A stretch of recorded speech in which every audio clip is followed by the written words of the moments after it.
Operating in ice is a contact sport.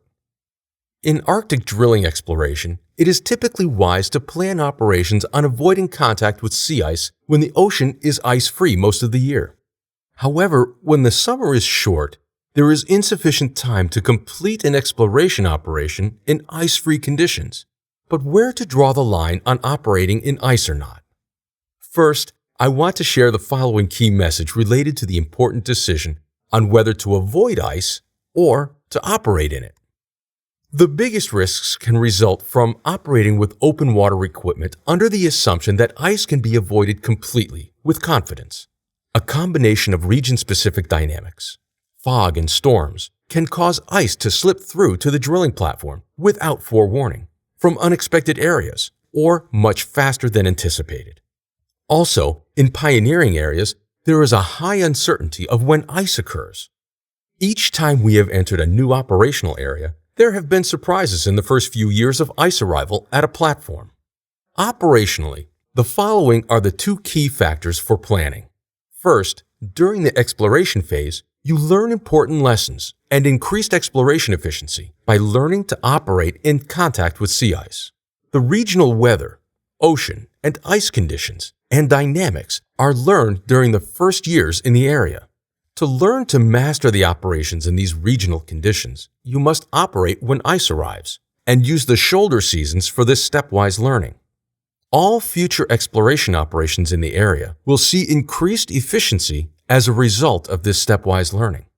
Secondly, the lessons learned in the exploration phase are directly applicable for the production planning.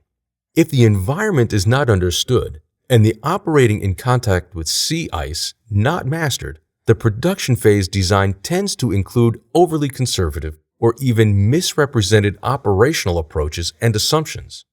This results in highly expensive solutions that contain overkill in parts of the project, yet do not guarantee success. Weak links may even remain unidentified. The price can be compromises in the production uptime achieved, or even killing projects altogether. To answer the original question, the shorter the summer, the more important it is that operations in contact with ice are built into the plans from the start of the exploration project. Based on our experience, learning to do that in the early pioneering phase has ensured safety from the start. It also maximizes the overall efficiency of not only exploration, but also the production phase. The track record of operators challenged by nature in operating with drill ships and floating platforms in contact with ice is highly positive. Since the 1970s, dozens of exploration wells have been drilled in the Arctic without unacceptable accidents. The question then arises, how do operations in moving sea ice differ from offshore operations on the open sea or from conventional Arctic shipping? As a short answer, the way of thinking must be fundamentally different. For example, A. In Arctic offshore, a stationary platform cannot avoid contact with the worst of ice, unlike in conventional Arctic shipping. B. In Arctic offshore, wading through a severe ice event requires departing the operational site and can be prohibitively expensive. In Arctic shipping, the costs associated with wading through a severe ice event are considerably lower. C. There is plenty of operational experience and international recognition and awareness of operating individual vessels transiting in ice year-round and in the Arctic. There is only limited operational experience in ice offshore and ocean ice, with ice-breaking vessels supporting a stationary floating platform.